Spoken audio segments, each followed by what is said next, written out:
In this edition, I'll be debunking 8 common health and fitness myths. Okay, number 1, you cannot spot reduce. What that means is that you can't choose a body part, work it out, and expect that only that particular area to shrink. That's just not how the body works. In order for, let's say, if you want to just get your ass smaller, your arms, your stomach, whatever it may be, in order for you to get that smaller, you have to lose weight overall as a whole through diet and exercise.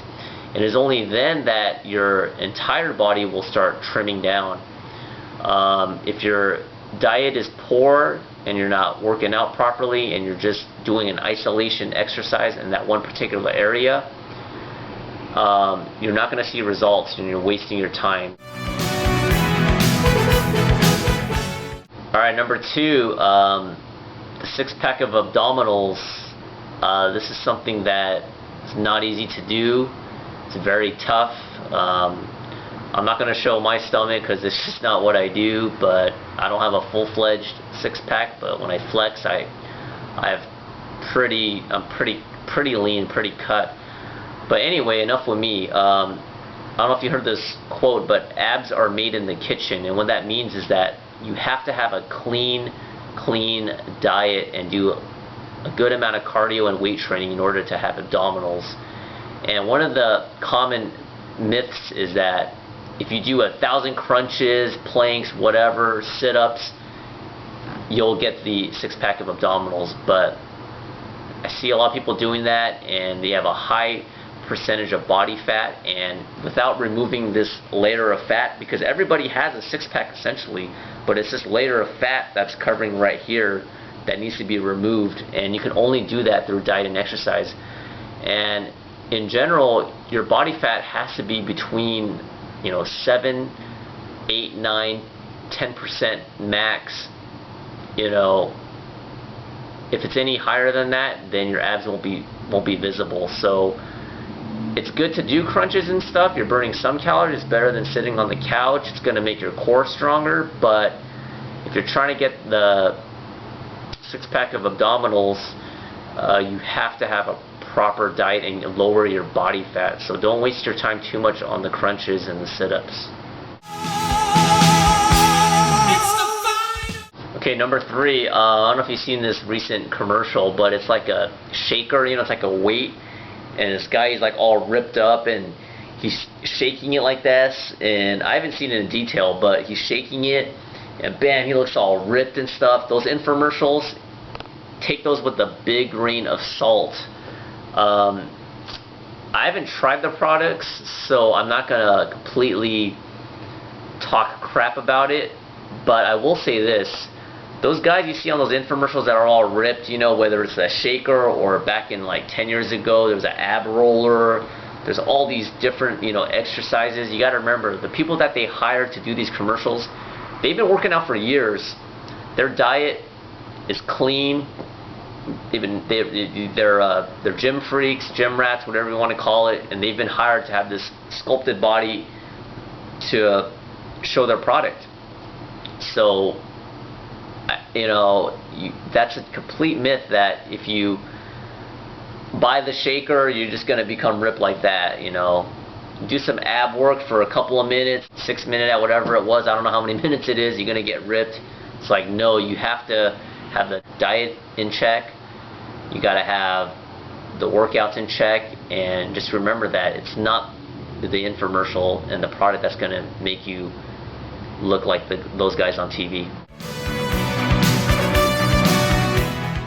Okay, number 4, another myth is that if you work out 3-4 times a week, hey, I can eat whatever I want because I worked out. That's a myth, and that's a mistake. I've heard some people say, I used to weigh about 120 pounds, then I started running, and then now I'm like 125, 30 pounds. I gained weight. How's that possible? Well, for one, it's possible that the person did gain some muscle, but the mirror is the ultimate gauge of how you look. So if it's not muscle and you're gaining fat, what's happening is that what the person probably did was go on a run for 20 minutes, maybe burned about 200 calories, came home and said, oh, I worked out, and then they went and they ate 2 bowls of pasta and some bread, and which came out to, let's say, 600 calories. So by doing that, you're gaining weight because you're creating a caloric surplus.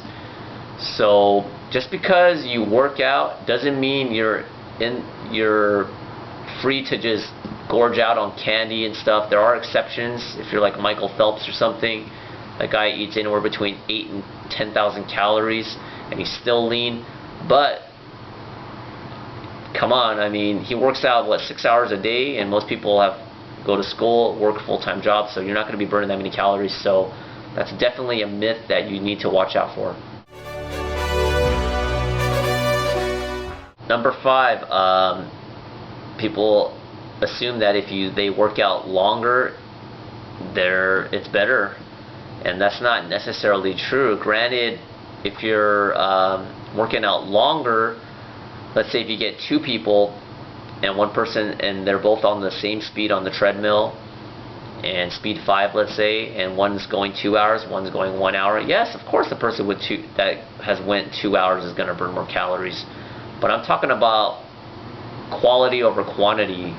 This is the person that goes to the gym for 2 hours, 2.5 hours, but doesn't really work out really hard. He doesn't break a sweat, and you're wasting your time doing that. So just because you work out longer doesn't necessarily mean you're doing better, because remember, it's not just the amount of calories that you burn on the treadmill, on the elliptical, the calories where it says calories burned. That's not the only factor you want to look at, because when you work out harder during your workouts, you actually burn a lot more calories after your workout, post-workout, and that kind of gets into the high-intensity interval training, aka HIIT training, that I can definitely talk about in a future video. But just remember that it's quality over quantity. Okay, number 6, this is for the women out there. Some women think that if they lift weights, they're going to get too buff, too ripped, and it's just plain nasty, so they say forget the weights and they just do cardio, and that's a big mistake.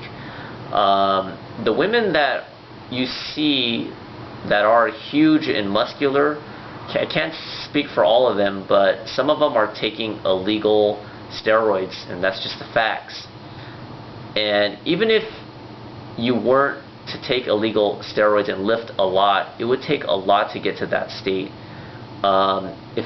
If you were in a situation where you lifted a lot of weights, ate a lot of protein and stuff like that, and had a good diet, and let's say for instance you got kind of ripped, if you were uncomfortable with that, not a problem. All you would have to do is not lift as much, implement some extra cardio, and your muscle gains would go down.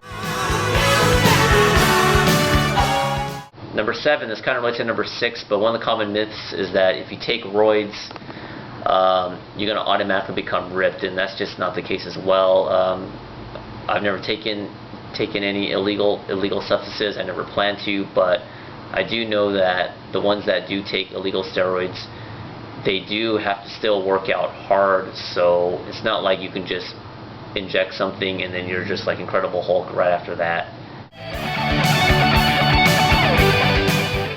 Number 8, I see this a lot. People want to get cut, so they start lifting really light reps, and they say, oh, I do this, I'm going to get cut.